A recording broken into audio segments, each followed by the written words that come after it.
Ààrẹ àná Olúṣẹ́gun Ọbásanjọ́ ti ṣàpèjúwe wípé yíyan Alhaji Atiku Abubakar gẹ́gẹ́ bí igbákejì òun lọ́dún 1999 nínú ìbò ààrẹ ní àṣìṣe ńlá tóun ti ṣe láyé òun.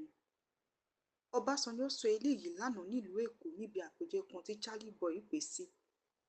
Gẹ́gẹ́ bí Ọbásanjọ́ ṣe sọ, ká ní òun ti mọ̀ ọ́ ní òun ò ní yan Atiku Abubakar gẹ́gẹ́ bí igbákejì òun, àṣìṣe ńlá ni òun ṣe. Ó wá ní òun dúpẹ́ lọ́wọ́ Ọlọ́run ọba tí kò gbà fún Atiku láti dojú ìjọba òun bolẹ̀ tàbí dá òun lọ́wọ́ kọ́ láti darí orílẹ̀-èdè Nàìjíríà, tóun sì ṣàṣeyọrí lórí ohun tóun ní lọ́kàn láti ṣe fún orílẹ̀-èdè náà.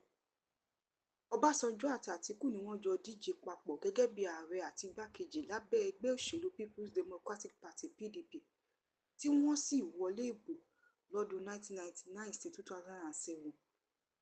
Gbọ́nmi-sí-omi-ò tó wáyé láàrin wọn lásìkò ìjọba sáà kejì Ọbásanjọ́. Títí di àsìkò tá a fi ń ṣe àkójọpọ̀ ìròyìn yìí, Atiku ò tíì fún ọ̀gá rẹ̀ lésì lórí ọ̀rọ̀ rẹ̀, bó tilẹ̀ jẹ́ pé àwọn kan sọ pé ìdí tí Ọbásanjọ́ ò ṣe gba titi Atiku ni pé Atiku tako sáà kẹta tí Ọbásanjọ́ fẹ́ lọ fún. Kí lẹ̀yin rí sí ohun tí Ọbásanjọ́ sọ nípa igbákejì rẹ̀ rí? Ẹ jẹ́ ká mọ̀ ní abala àríwísí comment section. Ẹ jọ̀wọ́ ẹ like, subscribe kẹ́ sì share fídíò wa. Ṣé gan-an ni fún àtìlẹ́yìn yín.